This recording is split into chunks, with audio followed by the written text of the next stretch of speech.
फिक्र में अब बात राजनीति के अडानी दिवस की। कल संविधान दिवस था तो हमारे नेताओं की जुबान पर संविधान का जिक्र सबसे ज्यादा था। आज हमारे नेताओं ने इतनी बार अडानी अडानी जिक्र किया कि इसे आप राजनीति का अडानी दिवस भी कह सकते हैं, जिसकी झलक संसद के दोनों सदनों में भरपूर हंगामे के रूप में दिखी। संविधान दिवस के लिए हुए एक छोटे से ब्रेक के बाद आज जैसे ही लोकसभा और राज्यसभा में कार्रवाई शुरू हुई, विपक्ष ने अमेरिका में अडानी ग्रुप पर लगे भ्रष्टाचार और घूस के मुद्दे को उठा लिया।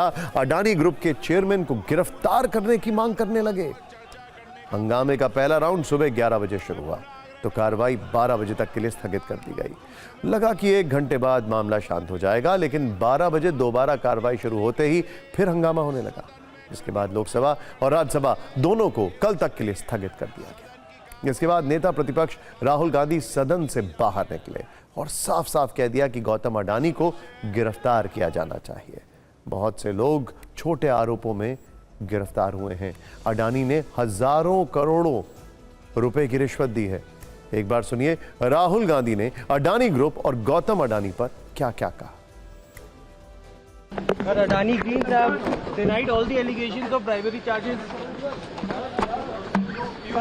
You think Adani is going to accept the charges? Which world are you living in, brother? Obviously, he's going to deny the charges. The point is, he has to be arrested. The point is, he has to be arrested, as we have said. Hundreds of people are being arrested on tiny charges. The gentleman has been indicted in the United States for thousands of crores. He should be in jail. And the government, please let me speak, and the government is protecting him.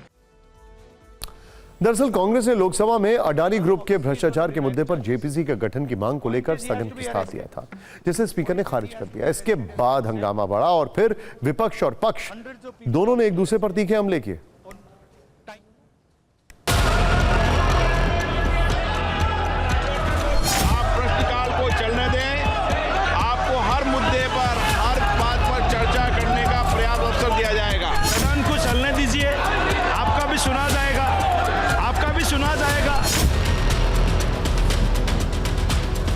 Modi सरकार अडानी शब्द से डरती है, इसलिए बार बार राज्यसभा संसद को adjourn करना, कार्रवाई ना करना, ये राष्ट्रहित में कभी नहीं हो सकता।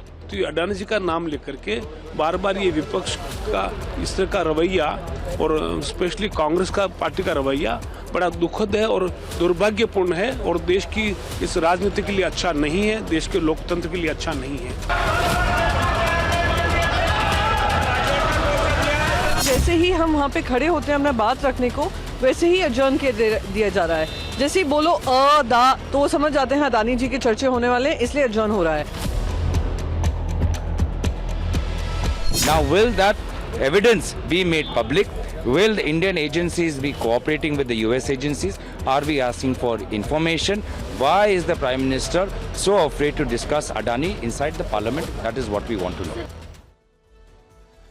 संसद में हंगामे के बीच आज अडानी ग्रुप ने अपने ऊपर लगे आरोपों पर फिर सफाई दी है।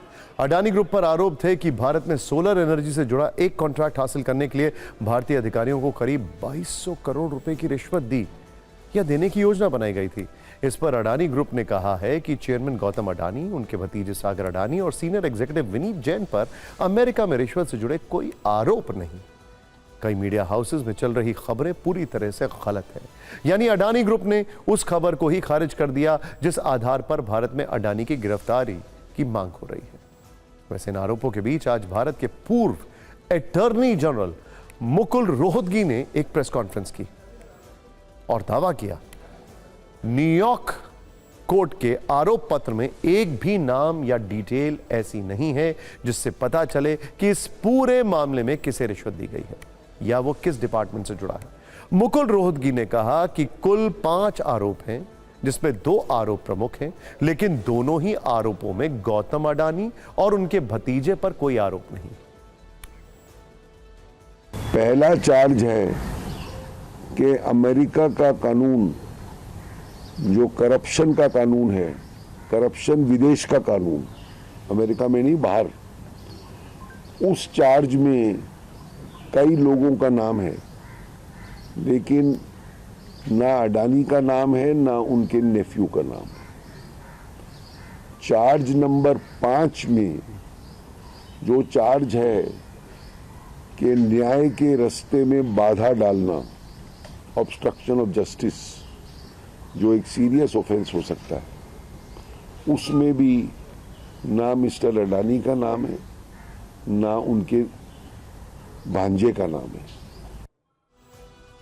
कुल मिलाकर आरोप, दावे और सफाई के इस चक्र में भले ही नेता विपक्ष राहुल गांधी गौतम अडानी की गिरफ्तारी की मांग कर रहे हों, लेकिन निवेशकों ने अडानी ग्रुप पर खूब भरोसा दिखाया है। अडानी ग्रुप की सारी कंपनियों के शेयर आज रॉकेट की रफ्तार से ऊपर चढ़े। मतलब वहां पर आरोप लग रहे थे, दिल्ली में और बंबई में ये स्टॉक ऊपर जा रहे थे। मुंबई में अडानी एंटरप्राइजेस के शेयर 11.50% बढ़े। अडानी पोर्ट्स 6% से ऊपर, अडानी पावर 19% से ऊपर, Adani energy solutions 10%, Adani green energy 10%, Adani total gas लगभग 20%, अडानी विल्मर करीब 8% से ऊपर, अंबुजा सीमेंट 4% से ऊपर, एसीसी लिमिटेड करीब 4% के ऊपर, एनडीटीवी 9% के ऊपर। यानी पिछले कुछ दिनों में अडानी और अडानी ग्रुप के निवेशकों की कमाई, कम हुई कमाई फिर से और बढ़ गई है। हालांकि जब से अमेरिका में भ्रष्टाचार के आरोप लगे हैं, तब से कंपनी को भारी भरकम नुकसान भी हुआ है। नुकसान का आंकड़ा भी कंपनी ने आज बताया, ध्यान से देखिएगा। यह अडानी ग्रुप के मुताबिक घूसकांड के आरोप के बाद कंपनी को $55 बिलियन यानी भारतीय रुपए में 4,63,000 करोड़ का नुकसान हुआ है। इसके अलावा मूडीज और फिच जैसी रेटिंग एजेंसियों ने अडानी ग्रुप की कंपनियों की रेटिंग कम कर दी है। मूडीज और फिच ने अडानी ग्रुप की कुछ कंपनियों को स्टेबल से नेगेटिव कैटेगरी में रख दिया है। रेटिंग गिरने का नुकसान यह है कि अडानी ग्रुप को बाहर से फंड जुटाने में दिक्कत होगी।